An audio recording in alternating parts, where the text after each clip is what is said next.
Yeah, I think in keeping with what Sarah said, I think that, I look at IBM and Oracle and SAP.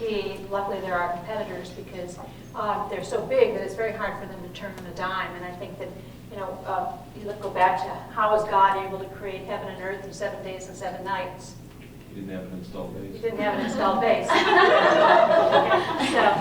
the big advantage we have is not having this very old, staid installed base and being able to start with a new paradigm in the cloud and grow from zero. And I think in keeping with what Sarah said, we're not trying to reinvent what Oracle, SAP, or Man did in trying to create an ERP system. See, it says no ERP. I love that.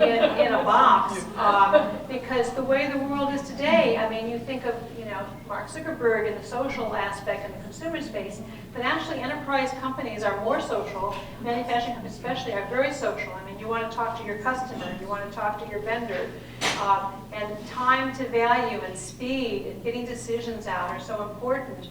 And that's what the cloud really presents. It presents from the beginning of your supply chain, from talking to your customer, to your supplier, to your vendors, to your trading partners, to your shipping partners, and being able to get information quickly. If you're designing a product, being able to use Chatter, for example, to have your engineer talking among themselves and then talking to their customers and then talking to purchasing to see if you can get the parts necessary to produce this part that engineering is producing. And so it's not a matter of taking applications that were on the client server, that were in a box, in four walls, as Mark says, the false cloud.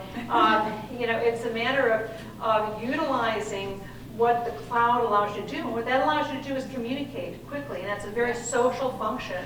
And that's what the difference in software and applications of the last decade is, that today the applications need to be faster. You need to be, Apple produces a made-to-order product in 72 hours, I believe, and so much more companies are outsourcing. You need to be able to have this very fast speed. You can't be, the computer has to work for you instead of you working for the computer.